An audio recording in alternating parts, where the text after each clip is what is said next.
जय हिंद, नमस्कार, वंदे मातरम साथियों। आई एम गुरुकुल यूपी के इस यूट्यूब चैनल पर मैं अंकित आप सभी साथियों का बहुत बहुत स्वागत करता हूं, हार्दिक अभिनंदन करता हूं। साथियों, आज की इस वीडियो के माध्यम से हम लोग हिंदी के very very most important questions देखने वाले हैं और ऐसे क्वेश्चंस जो आपके कई एग्जाम में पूछे गए हैं। तो आइए शुरू करते हैं अपना आज का वीडियो। और आज का अपना पहला प्रश्न है कि भाषा की सबसे छोटी इकाई क्या है। और इसका ऑप्शन है, पहला ऑप्शन है ध्वनि, दूसरा है भाव, तीसरा है शब्द या चौथा वाक्य। आपको बताना है कि वाक्य की सबसे छोटी इकाई क्या है। तो इसमें जो आपका करेक्ट आंसर हो जाएगा वह हो जाएगा ऑप्शन नंबर फर्स्ट, ध्वनि। भाषा की सबसे छोटी इकाई को ध्वनि कहते हैं। इसे हम लोग वर्ण नाम से भी जानते हैं। किस नाम से? वर्ण नाम से भी जानते हैं। अंतर सिर्फ वर्ण और ध्वनि में इतना है कि जब हम इसे मौखिक रूप में प्रयोग करते हैं तब यह आपका ध्वनि कहलाता है, और जब लिखित में करते हैं तो आपका क्या कहलाता है? वर्ण कहलाता है। तो इस तरह से कोई पूछे कि भाषा की सबसे छोटी इकाई क्या है, तो आप बताइएगा सर भाषा की सबसे छोटी इकाई होती है ध्वनि। या अगर आपका ऑप्शन वर्ण है या ध्वनि होगा या वर्ण होगा, इन दोनों में से आपको एक मिलेंगे और उसे आपको लगाना है। बहुत सही। चलते हैं हमने आज के अगले प्रश्न पर साथियों।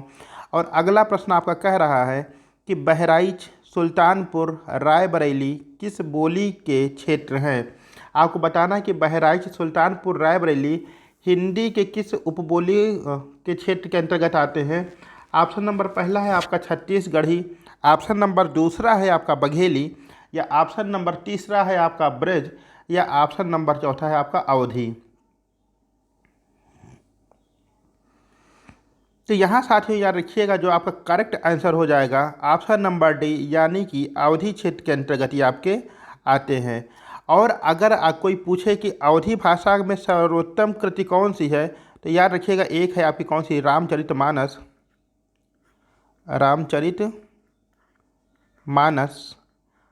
ये आपके तुलसीदास जी के द्वारा लिखी गई है। यह भी आपकी अवधी भाषा की रचना है। चलते हमने आज के अगले प्रश्न पर साथियों। और अगला प्रश्न आपका कह रहा है कि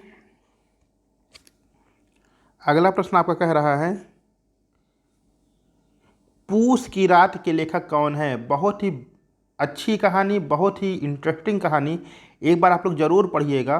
पूस की रात के लेखक कौन है। ऑप्शन नंबर पहला इसमें जयशंकर प्रसाद जी, ऑप्शन नंबर दूसरा है निराला, पूरा नाम था सूर्यकांत त्रिपाठी निराला, तीसरा नाम शिव पूजन सहाय जी, या मुंशी प्रेमचंद। पूस की रात वेरी वेरी इंटरेस्टिंग स्टोरी, एक बार जरूर पढ़िएगा। तो यहाँ पर इसका जो सही जवाब हो जाएगा वह हो जाएगा ऑप्शन नंबर चौथा, मीन्स क्या? मुंशी प्रेमचंद। देखिए, जब आप साहित्य कोई पढ़ते हैं तो वहाँ से आपको कई फ़ायदे होते हैं। पहला फ़ायदा तो आपको अच्छे अच्छे शब्द वहाँ से मिलते हैं, और दूसरा आपको एक वहाँ समझ विकसित हो जाती है कि लेखन कार्य किस प्रकार का हम लोग करते हैं। तो एक बढ़िया साहित्य पढ़ने की कोशिश करिए, उपन्यास पढ़िए, किसी बड़े लेखक की कहानी पढ़िए, यहाँ से आपको बहुत सारी जानकारी मिलने वाली है। तो पूस की रात किसके द्वारा लिखी गई है? मुंशी प्रेमचंद जी के द्वारा लिखी गई है। चलते हमने आज के अगले प्रश्न पर। मलिक मोहम्मद जायसी का संबंध किस जिले से था। मथुरा, कन्नौज, यहाँ पर जायसवाल नहीं, जायस है। ये क्या है? जायस। ऑप्शन है आपका मथुरा, कन्नौज, जायस या बिहार। तो इसका जो आपका सही जवाब हो जाएगा वह हो जाएगा आपका ऑप्शन नंबर थर्ड, आपका तीसरा, यानी कि मलिक मोहम्मद जायसी का संबंध आपके जायस से था। मलिक मोहम्मद जायसी आपके, इनकी जो प्रमुख रचना है उसमें आप देखेंगे तो पद्मावत, अखरावत, आखिरी कलाम, इस तरह की। और यह भी किस काल के थे? तो ये भक्ति काल से थे ये। और उसमें भी देखा जाए तो जो आप देखते हैं कौन से? निर्गुण भक्ति धारा, उसमें भी आपके दो भाग हुए, प्रेमाश्रयी धारा और आपके ज्ञानाश्रयी। तो यह मलिक मोहम्मद जायसी जी जो थे आपके, ये जो है आपके प्रेमाश्रयी काव्य धारा के कवि थे। चलते हमने आज के अगले प्रश्न पर। अगला प्रश्न मेरे साथियों आपके स्क्रीन पर ये रहा। अरे, गणेश का सही संधि विच्छेद बताइए। आपको बताना है कि गणेश का सही संधि विच्छेद क्या है। ऑप्शन नंबर पहला है गड़े प्लस ईस, ऑप्शन नंबर दूसरा है आपका गड़ा धन ईस, ऑप्शन नंबर तीसरा है आपका गड़ा धन ईसा, या चौथा ऑप्शन है आपका गढ़ प्लस ईस। तो यहाँ देखिए कई लोग क्या करते हैं, जैसे देखेंगे गणेश तो लगा देंगे क्या ऑप्शन नंबर बी यानी गड़ा प्लस ईस, और गड़ा प्लस ईस करते हैं उनका क्या हो जाता है, गलत हो जाता है।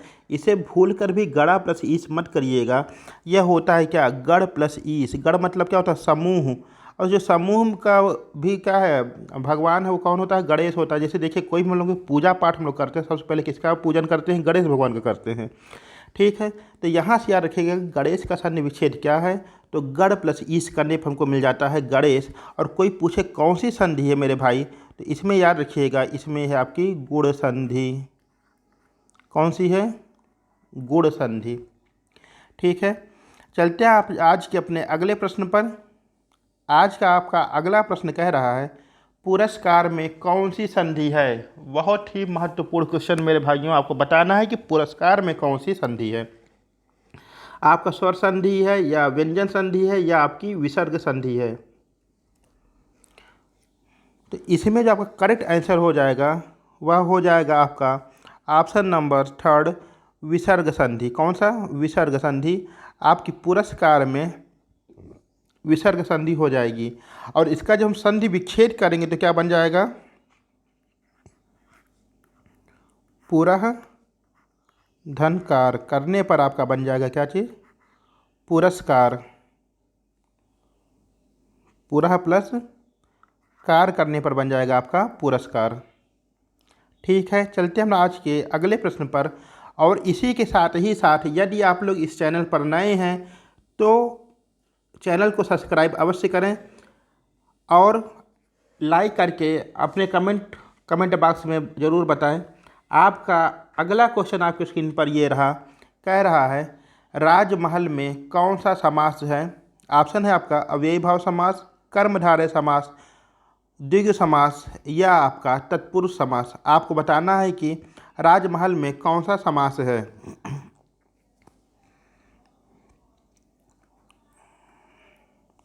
तो इसमें जो आपका करेक्ट आंसर हो जाएगा वह हो जाएगा आपका तत्पुरुष समास। इसका जब समास विग्रह करेंगे तो बन जाएगा कि राजा का महल, राजमहल।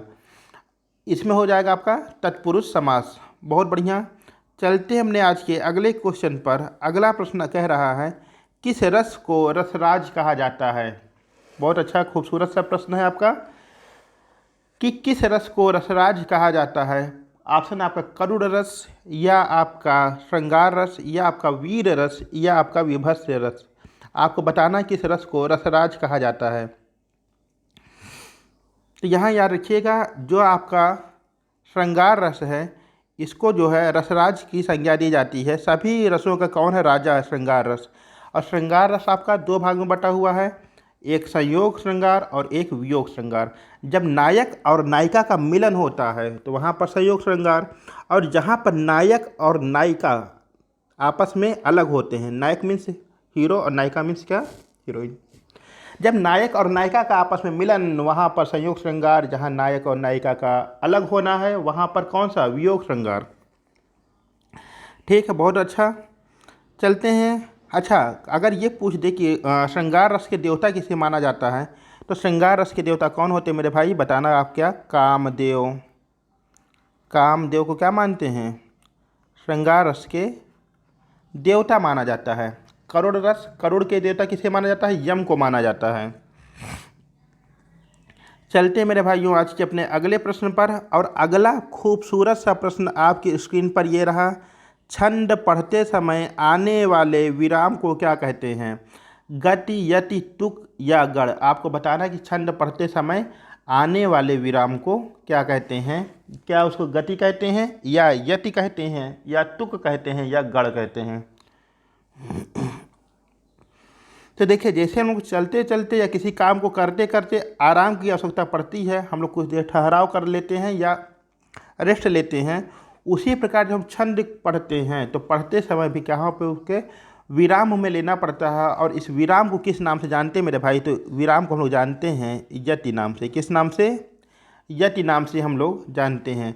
तो यहाँ पर सही हो जाएगा आपका कि छंद पढ़ते समय जब हमें ठहराव की आवश्यकता पड़ती है तो हमें उसे किस नाम से जानते हैं, यति के नाम से जानते हैं। कमेंट करके आपको कमेंट बॉक्स में ये बताना है कि कितने गणों की संख्या कितनी होती है। चलते हैं मेरे भाइयों आज के अपने अगले क्वेश्चन पर। जो कभी बूढ़ा ना हो उसे क्या कहेंगे। बहुत बहुत अच्छा प्रश्न आपका, बहुत आसान सा प्रश्न और बहुत ही अच्छा, बहुत ही खूबसूरत सा। अपनी खूबसूरत आंखों से देखिए और देखते इसको बता दीजिए कि इसे कहेंगे क्या। जो कभी बूढ़ा ना हो, तो देखिए जो कभी बूढ़ा ना हो उसको कहते हैं क्या, अजर। क्या कहते हैं, अजर। ठीक। अब बच्चे ये लोग अमर किसको कहते हैं, तो जिसकी कभी मृत्यु ना हो उसको क्या कहेंगे, अमर। ठीक। विधुर, वह पुरुष जिसकी पत्नी का स्वर्गवास हो गया हो उसे कहेंगे विधुर। और अतिथि मतलब क्या, गेस्ट।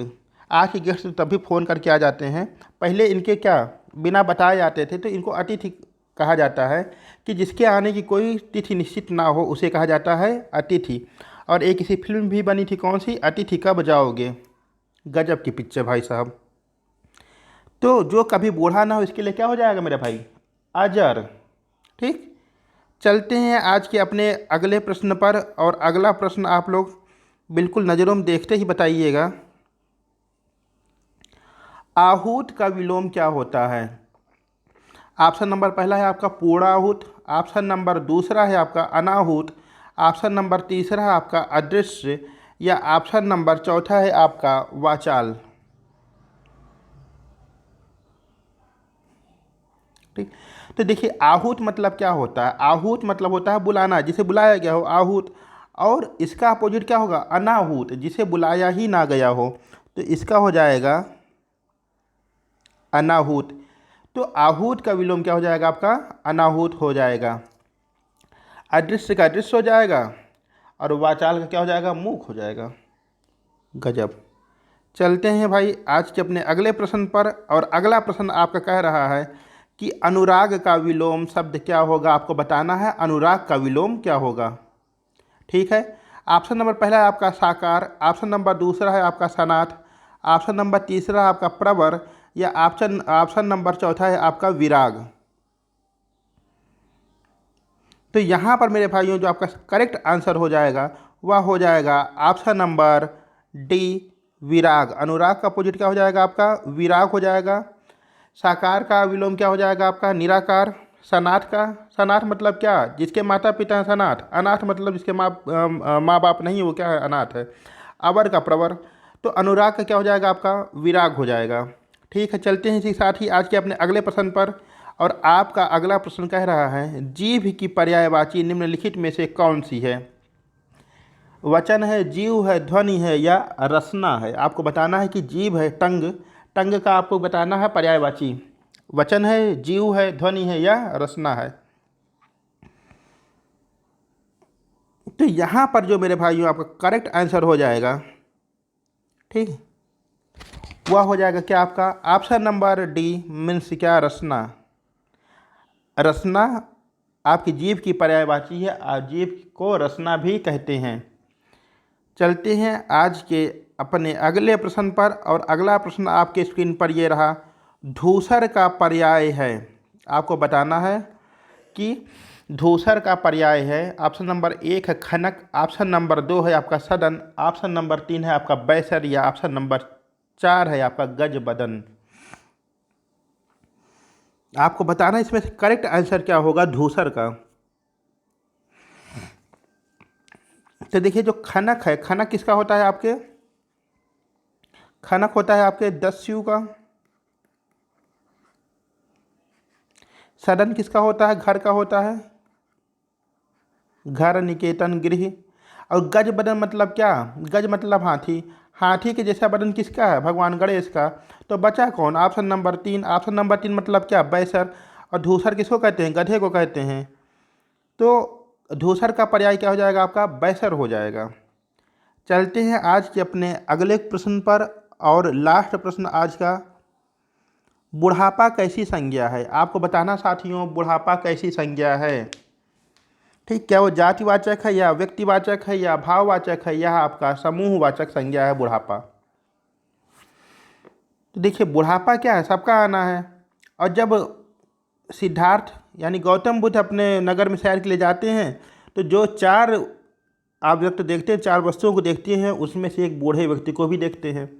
तब ये अपने सारथी चन्ना से पूछते हैं कि हु इज़ दिस, यह कौन है। तो चन्ना बताते हैं कौन है, ये बूढ़ा व्यक्ति है, ये चल फिर नहीं सकता है। तो पूछते हैं क्या हमें भी मुझे बूढ़ा पाएगा।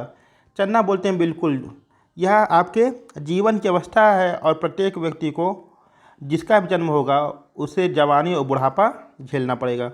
तो बुढ़ापा आपकी कैसी संज्ञा है? बुढ़ापा है आपकी भाववाचक संज्ञा।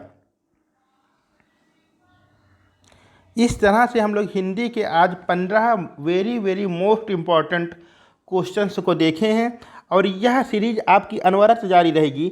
आप लोगों से सिर्फ और सिर्फ एक ही सहयोग की अपेक्षा है कि आप लोग चैनल को अधिक से अधिक सब्सक्राइब करेंगे और अपना विश्वास बनाए रखेंगे। मिलते हैं अपनी अगली वीडियो में, तब तक के लिए जय हिंद साथियों, वंदे मातरम।